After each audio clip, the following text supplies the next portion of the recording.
तो स्वागत है आपका इस बुलेटिन में। मैं आपके साथ तहसीन फातिमा। लखनऊ से इस बीच एक खबर मिल रही है, उसका रुख कर लेते हैं। कोरोना के रोकथाम को लेकर सीएम योगी आदित्यनाथ बैठक करेंगे। सुबह 10:30 बजे टीम 11 के साथ ये बैठक होगी। शाम 5 बजे मेयर और पार्षदों के साथ भी सीएम योगी बैठक करेंगे।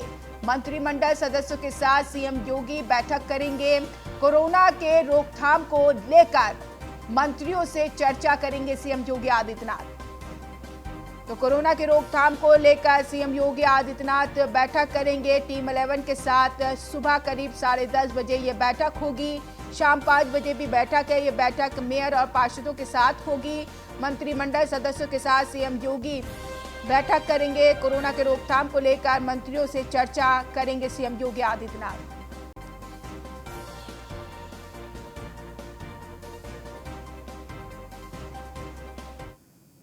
उधर सीएम योगी ने जिलों में की कोरोना की स्थिति की समीक्षा वीडियो कॉन्फ्रेंसिंग के जरिए बचाव के उपायों की समीक्षा की है। कोविड-19 के खिलाफ लड़ाई को पूरी तैयारी के साथ लड़ना होगा, ये कहा है। पिछले वर्ष कोरोना संक्रमण को नियंत्रण करने में सफलता मिली थी और अब की बार भी सफलता हासिल करना है। अहम जानकारी आप तक पहुंचाई जा रही है। कोरोना को लेकर समीक्षा की है सीएम योगी आदित्यनाथ ने। स्थिति की समीक्षा की है। वीडियो कॉन्फ्रेंसिंग के जरिए बचाव के उपायों की समीक्षा की है। किस तरीके से बचाव हो, उसके उपाय क्या कुछ निकाले गए हैं प्रशासन की तरफ से, इसकी समीक्षा सीएम योगी आदित्यनाथ ने की है। एसके वाजपेयी संवाददाता लाइव जुड़ गए हैं अधिक जानकारी के साथ। एसके वाजपेयी, देखिए तैयारियां तो हो रही है, लेकिन तैयारियां कैसी हो रही है, उसके उपाय क्या है, इसकी भी समीक्षा कर रहे हैं सीएम योगी आदित्यनाथ। हम देखें, उत्तर प्रदेश सरकार हर वो संभव कोशिश कर रही है जिससे कि कहीं न कहीं दूसरी लहर जो कोरोना की तेजी के साथ आई है, जिसमें उत्तर प्रदेश में बड़े पैमाने पर कोरोना संक्रमित प्रतिदिन निकल रहे हैं, कहीं न कहीं उसको लेकर सरकार लगातार कोशिश कर रही है, हर संभव प्रयास कर रही। कड़ाई करने की भी कोशिश है कि अगर लोग नहीं मानते हैं तो फिर कड़ाई की जाए ताकि कोरोना की दूसरी लहर को उत्तर प्रदेश में रोका जा सके। जिसको लेकर कल सीएम योगी आदित्यनाथ ने वीडियो कॉन्फ्रेंसिंग भी की थी, जिसमें आला अधिकारी जो विभिन्न जिलों के हैं, खासतौर पर उन जिलों के जहां पर कोरोना संक्रमण ज्यादा है, उनके साथ सीएम योगी आदित्यनाथ ने इंटरेक्शन किया था और साफ किया था कि जो दिशा निर्देश उत्तर प्रदेश सरकार की तरफ से जारी किए गए हैं उनके लिए कमर कसनी होगी और कहीं न कहीं सख्ती के साथ उन सभी जो प्रतिबंध हैं उनका पालन कराना होगा ताकि उत्तर प्रदेश में कोरोना को जहां लॉकडाउन के दौरान उत्तर प्रदेश सरकार ने रोकने में सफलता पाई थी, वहीं दूसरी लहर को भी उसी तर्ज पर रोका जाए। जिसको लेकर हॉस्पिटल्स और बाकी जो व्यवस्थाएं थी उसकी जानकारी भी मुख्यमंत्री योगी आदित्यनाथ ली। वैक्सीनेशन को लेकर भी मुख्यमंत्री योगी आदित्यनाथ ने जानकारी ली कि किस स्तर पर चल रहा है और क्या सामान्य तौर पर दिक्कतें आ रही हैं, उनको भी सीएम योगी आदित्यनाथ ने जाना और यह भी सीधे तौर पर कहा कि अगर कहीं भी कोई समस्या है तो तत्काल बताई जाए, किसी भी प्रकार के धन की भी कोई कमी नहीं होने दी जाएगी। उत्तर प्रदेश सरकार हर वो संभव प्रयास करेगी जिससे कहीं न कहीं कि कोरोना की लहर को रोका जा सके।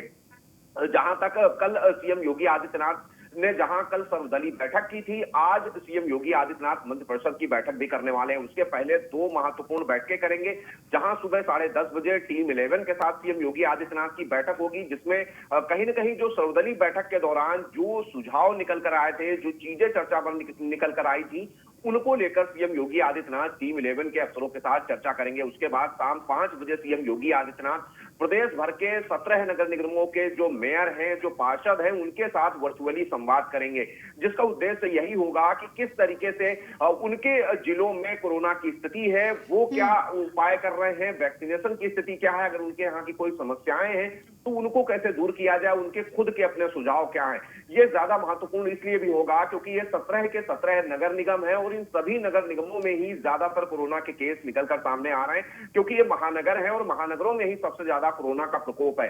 तो ऐसी स्थिति में जब आज मेयर्स के साथ में सीएम योगी आदित्यनाथ का वर्चुअल संवाद होगा तो कहीं न कहीं जमीनी हकीकत जानने की कोशिश होगी और उसके बाद शाम 6 बजे सीएम योगी आदित्यनाथ अपने मंत्रिमंडल के सदस्यों के साथ भी बैठक करेंगे, जिसका केवल एक ही उद्देश्य होगा कि कोरोना को उत्तर प्रदेश में किस तरीके से रोका जाए। और बहुत ज्यादा संभव है कि जो मंत्री हैं उनको जिलों का प्रभार भी दिया जाए, ताकि कोरोना को बढ़ने से रोका जा सके। और जब मंत्रियों के पास जिले का प्रभार होगा तो निश्चित है कि उस मंत्री की जिम्मेदारी होगी कि वो अपने जिले में सभी संभव सहायताएं उपलब्ध कराए, जो दिक्कतें हैं उनको दूर करे।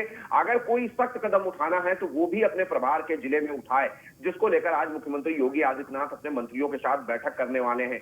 ये बैठक इसलिए भी महत्वपूर्ण होगी क्योंकि कल जहां सर्वदलीय बैठक मुख्यमंत्री योगी आदित्यनाथ से की थी और आज शाम 5 बजे मेयर के साथ में वर्चुअल संवाद करेंगे, उसके बाद मंत्रियों के साथ यह बैठक होगी। तो दोनों बैठकों में क्या सुझाव आए हैं, क्या और चीजें हैं जो एहतियात बरती जा सकती हैं, क्या तरीके अपनाए जा सकते हैं जिससे कि कोरोना की लहर को रोका जाए, इन बहुत सारे विषयों को लेकर आज तो मुख्यमंत्री योगी आदित्यनाथ मंत्रियों के साथ बैठक करेंगे, जिसमें एक निर्णय लेने की कोशिश होगी कि किस तरीके से कोरोना की लहर को रोका जाए और मंत्रियों को भी कुछ जिलों का प्रभार दिया जाए ताकि मंत्री अपने अपने प्रभार के जिलों में बेहतर स्वास्थ्य सेवाएं और साथ ही साथ में जो वैक्सीनेशन है उसको शुरू कराएं। जी ठीक है, इसके वाजपेयी आप नजर बनाए रखिएगा। फिलहाल शुक्रिया तमाम जानकारी के लिए। हापुड़ में जिला प्रशासन ने नाइट कर्फ्यू लगा दिया है। कोरोना के मामले बढ़ने से नाइट कर्फ्यू लगाने का ये फैसला लिया गया है। रात 10 बजे से सुबह 5 बजे तक नाइट कर्फ्यू लगा रहेगा। जिले में 26 अप्रैल तक नाइट कर्फ्यू लागू रहेगा। डीएम अनुज सिंह ने ये आदेश जारी किया है। हालात को देखते हुए ये फैसला लिया गया है। नाइट कर्फ्यू हापुड़ में भी लगा दिया गया है क्योंकि कोरोना के मामले बढ़ रहे हैं। यही वजह है कि डीएम ने यह फैसला लिया है।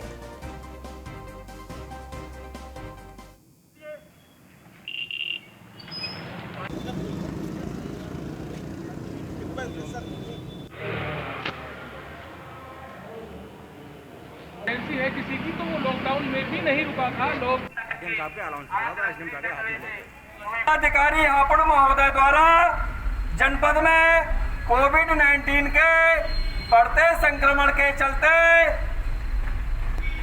जनपद हापुड़ में आज रात्रि से दिनांक 26/4/2021 तक रात्रि 10 बजे से प्रातः 5 बजे तक नाइट कर्फ्यू लागू किया जाता है।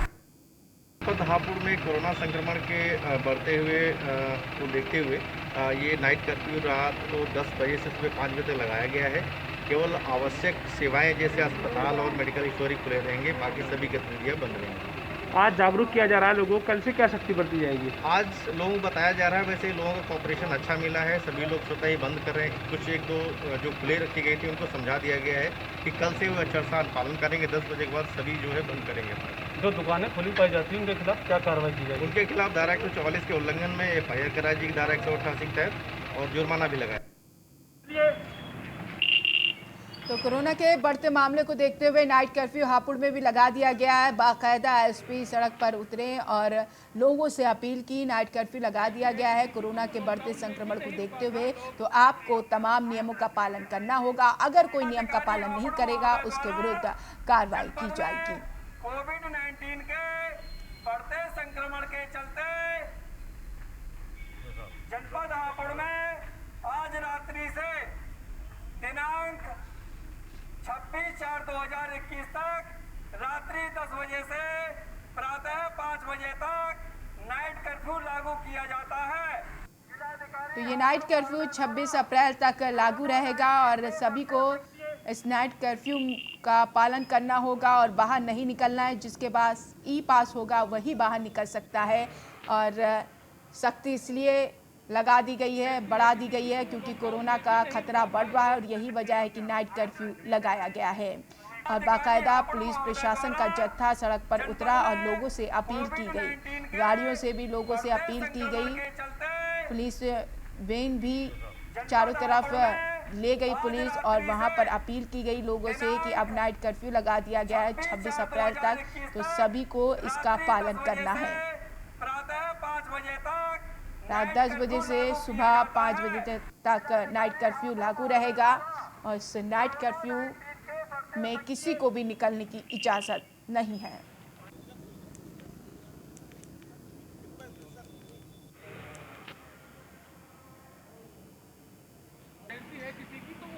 मोहम्मद ताहिर लाइव जुड़ गए इस खबर पर जानकारी के साथ। मोहम्मद ताहिर, नाइट कर्फ्यू अब हापुड़ में भी लगा दिया गया है, पहला दिन कैसा रहा? जी, आपको हापुड़ में लगातार कोरोना का ग्राफ बढ़ता जा रहा है। परसों भी 63 मरीज मिले थे और कल भी जो है 13 मरीज मिले हैं और हापुड़ में कल पहला दिन था और लगातार पुलिस जो है सड़कों पर गश्त कर रही थी और इसका जो लोग बाहर निकल रहे थे अनाउंसमेंट के द्वारा भी लोगों को समझाया जा रहा था कि 10 बजे से सुबह 5 बजे तक का कर्फ्यू है, बिना जरूरत घर से बाहर ना निकले। कोई जरूरी काम हो या इमरजेंसी हो, मेडिकल स्वास्थ्य के लिए कोई जरूरत हो तो उसी जब भी बाहर निकले, अन्यथा बाहर ना निकले। कुछ जो ऐसे ही घूम रहे थे उन लोगों के जो है प्रशासन ने चालान भी काटे हैं और काफी लोगों को हिदायत देकर भी छोड़ा गया है। ये कर्फ्यू कब तक लागू किया गया है? जी, अब 24 तारीख तक ये कर्फ्यू जो है फिलहाल जो है डीएम ने प्रेस नोट जारी किया है। उसके अलावा आगे जो है फिर रणनीति तय की जाएगी। शुक्रिया मोहम्मद ताहिर तमाम जानकारी के लिए।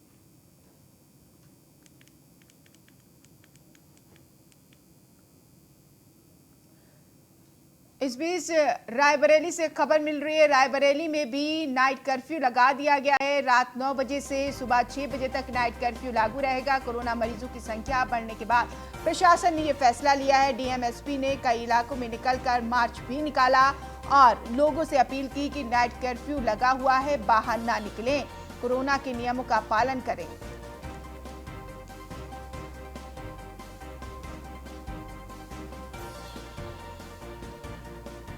रात्रि 9 बजे से लेकर सुबह 6 बजे तक कर्फ्यू रखा गया है। ऐसे में आप जनता से क्या अपील करते हैं? मेरी जनता से ये अपील होगी कि जो कोरोना के लगातार केस बढ़ रहे हैं तो उसमें कुछ कड़े निर्णय लेने पड़ रहे हैं, तो उसी में कोरोना कर्फ्यू भी किया गया है जो हम सबके हित के लिए है और इसका अधिक से अधिक पालन करें और स्वयं से इसमें हमारे कोरोना वॉरियर बन के हम सहभागी बने और जिससे हम सब मिलकर कोरोना को हराने में सफल।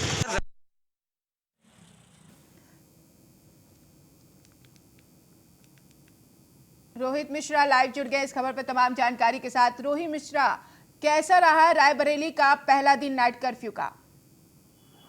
जी बिल्कुल, मैं बताना चाहूंगा कल सुबह से ही असमंजस की स्थिति बनी हुई थी। सुबह से ही ये आसार जरूर लगाए जा रहे थे कि आज से जो है आज देर रात से नाइट कर्फ्यू जरूर लागू कर दिया जाएगा, लेकिन नाइट कर्फ्यू का जो आदेश आया था वो 7 बजे के आसपास जो है रात में आदेश आया और 9 बजे से सुबह 6 बजे तक नाइट कर्फ्यू का आदेश जारी किया गया था जिला प्रशासन द्वारा, जिसके बाद जो है जिला प्रशासन की टीम और पुलिस अधीक्षक स्वयं जो है सड़कों पर उतरे और पैदल मार्च कर दुकानदारों को जो आश्वस्त कराया कि 9 बजे तक ही आप लोग दुकान खोलेंगे, 9 बजे से नाइट कर्फ्यू रहेगा। ये अगर बात की जाए नाइट कर्फ्यू की तो लगातार ये 21 अप्रैल तक के लिए अभी जो प्रेस नोट जारी हुआ है उसके हिसाब से 21 अप्रैल तक रहेगा, तो कल इसका कड़ाई से पालन जरूर कराया गया है। अब देखने वाली बात होगी कि आगे आने वाले समय में जो 21 तारीख तक में किस तरह से इसको कड़ाई का पालन कराया जाएगा, क्योंकि पंचायती चुनाव भी है और पहले चरण पे रायबरेली का मतदान होना है और कल आखिरी दिन है प्रचार प्रसार का, कल से प्रचार प्रसार भी थम जाएगा।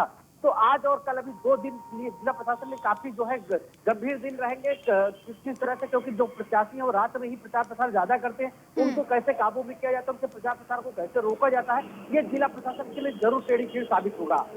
चलिए रोहित मिश्रा, तमाम जानकारी के लिए शुक्रिया। लखनऊ से खबर मिल रही है, नगर निगम ने कोविड लाशों के लिए तैयार किए हैं 70 प्लेटफॉर्म। अभी तक केवल 2 प्लेटफॉर्म पर हो रहा था दाह संस्कार। इन सभी प्लेटफॉर्म पर लकड़ियों का किया गया है इंतजाम। तो यहाँ पर इंतजाम किया गया है। बैकुंठ धाम पर 50 और गुलाल घाट पर 20 प्लेटफॉर्म तैयार किया गया है। नगर निगम ने कोविड लाशों के लिए 70 प्लेटफॉर्म तैयार किया है। 70 प्लेटफॉर्म तैयार कर लिया है। अभी तक केवल 2 प्लेटफॉर्म ही थे दाह संस्कार के लिए। इन सभी प्लेटफॉर्म पर लकड़ियों का भी इंतजाम किया गया है। कोविड केसेस के बढ़ते जो कोविड डेथ केसेस आ रहे हैं वो उनकी भी संख्या में बढ़ोतरी हुई है, जिसके चलते क्रेमेटोरियम पे सीमित संसाधन होने के चलते शुरुआती दौर में कुछ समस्याएं आई। अब उन सभी समस्याओं का निस्तारण जो है करा दिया गया है। एज ऑन टुडे जो है 20 सीटें जो है क्रेमेशन के लिए जो है बना दी गई हैं, और जिसके चलते आज लगभग 4 बजे तक सभी डेड बॉडीज़ को क्रेमेट करा दिया गया था, कोई क्यू नहीं थी। और आज से जो है 50 सीटें जो है क्रेमेशन के लिए क्रिएट कर दी जा रही हैं, और ये 50 सीटें जो है रात्रि को ही जो है तैयार करा दिया जाएंगी, ताकि सुबह जब बॉडी आए तो उसको इमीडिएटली हम लोग क्रेमेट जो है करा सकें। इसमें कुछ लेबर रिलेटेड इश्यूज़ भी थे, क्योंकि जो कोविड बॉडी क्रेमेशन के लिए आती है, बॉडी को कैरी करना होता है, उसका पायर बनाना होता है, उसको फायर करना होता है, तो इसके लिए मैन पावर थोड़ा सा मिलने में कठिनाई आ रही थी, कई लोग इसको करने को तैयार नहीं हैं। पूर्व में जो लोग थे वो छोड़ के जा रहे थे, तो इसकी भी व्यवस्था कर ली गई। लगभग 100 मैन पावर वहाँ तैनात कर दिया गया है। 50-50 के संख्या में 2 शिफ्टों में ये लोग काम करेंगे। एसके वाजपेयी संवाददाता इस खबर पर जुड़ गए जानकारी के साथ। एसके वाजपेयी, नगर निगम ने कोविड लाशों के लिए प्लेटफॉर्म तैयार किया है, क्या कुछ और जानकारी? बिल्कुल, जिस तरीके से हम देखें कि जो कोविड संक्रमित जो मरीजों की डेथ हो रही है उनके अंतिम संस्कार को लेकर लगातार समस्या हो रही थी, क्योंकि इलेक्ट्रिक जो दाह संस्कार केंद्र है उसके जरिए ही इनका अंतिम संस्कार कराया जा रहा था, जिसमें कहीं न कहीं लंबी कतारें थी और करीब 15 से 20 डेथ रोज लखनऊ में हो रही हैं। तो ऐसी स्थिति को देखते हुए ये खबर न्यूज़ 1 इंडिया ने भी चलाई थी कि जो परिजन जा रहे थे उनको करीब 8 से 10 घंटे का इंतजार करना पड़ रहा था अंतिम संस्कार के लिए। तो ऐसी स्थिति में अब लखनऊ नगर निगम की तरफ से व्यवस्था की गई है। 70 नए प्लेटफॉर्म तैयार किए गए हैं, जहां 10 पहले से हैं। अब इन 70 प्लेटफॉर्म्स पर लकड़ी और बाकी चीजों की व्यवस्थाएं की गई हैं, ताकि जो भी कोविड संक्रमित मरीज जिनकी डेथ होती है उनके अंतिम संस्कार को किया जा सके और एक जो लंबी लाइन और लंबा इंतजार करना पड़ रहा था वो ना करना पड़े, जिसको लेकर लखनऊ नगर आयुक्त अजय द्विवेदी की तरफ से यह जानकारी दी गई कि अब लखनऊ नगर निगम ने वो व्यवस्था कर ली है। राजधानी लखनऊ के 2 जो अंतिम संस्कार अलग अलग जो घाट हैं उन घाटों पर यह व्यवस्था रहेगी, जिसमें जो भी मरीज आते हैं जिनकी डेथ होती है कोरोना संक्रमित, उनको पूरे गाइडलाइन के साथ अंतिम संस्कार किया जाएगा। शुक्रिया एसके वाजपेयी तमाम जानकारी के लिए। नोएडा से खबर मिल रही है, पुलिस कमिश्नर आलोक सिंह ने निरीक्षण किया है, थानों में लगी कोविड हेल्प डेस्क का निरीक्षण किया, बाजार और सार्वजनिक जगहों का जायजा लिया है, लोगों को कोविड प्रोटोकॉल पालन करने के लिए प्रेरित किया है, बिना मास्क घूम रहे लोगों को हिदायत भी दी है, बिना मास्क वाले पर पुलिस कार्रवाई के निर्देश दिए गए हैं। तो खबर ये नोएडा की है, जहां पर पुलिस कमिश्नर आलोक सिंह ने निरीक्षण किया है, थानों में लगी कोविड हेल्प डेस्क का निरीक्षण किया है, बाजार और सार्वजनिक जगहों का भी जायजा लिया है, वहां पर स्थिति क्या है, क्या वहां पर नियमों का पालन हो रहा है, इसको लेकर भी वहां पहुंचकर लोगों से बातचीत भी की है।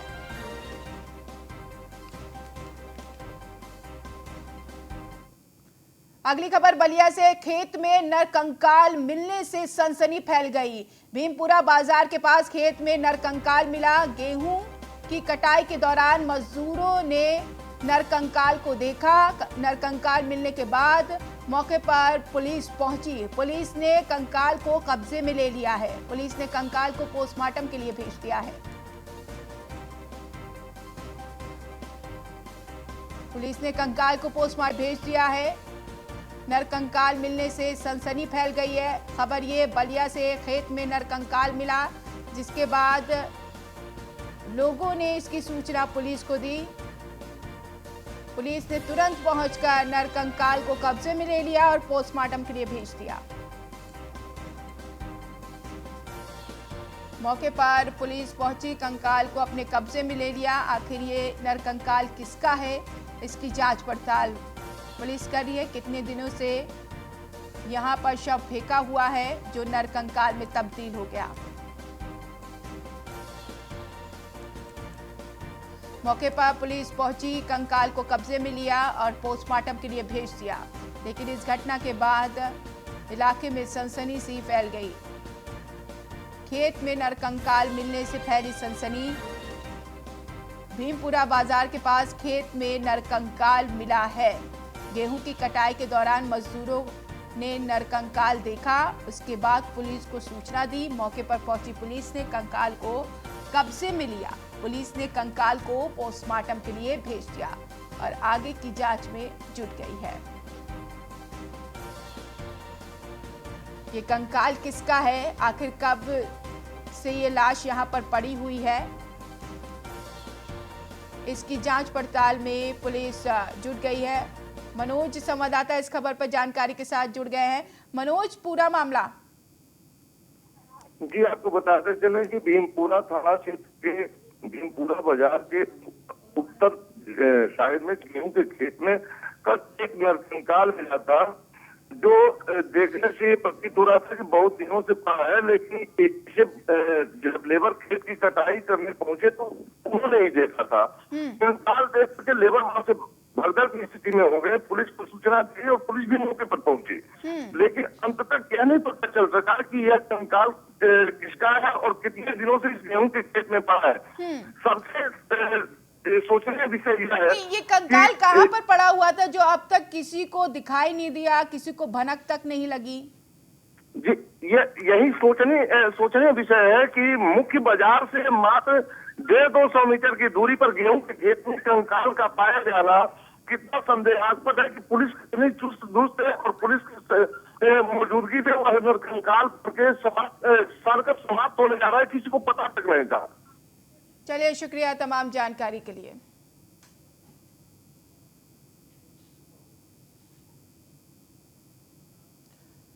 और फिलहाल इस बुलेटिन में इतना ही। आप बने रहिए न्यूज़ 1 इंडिया के साथ। नमस्कार।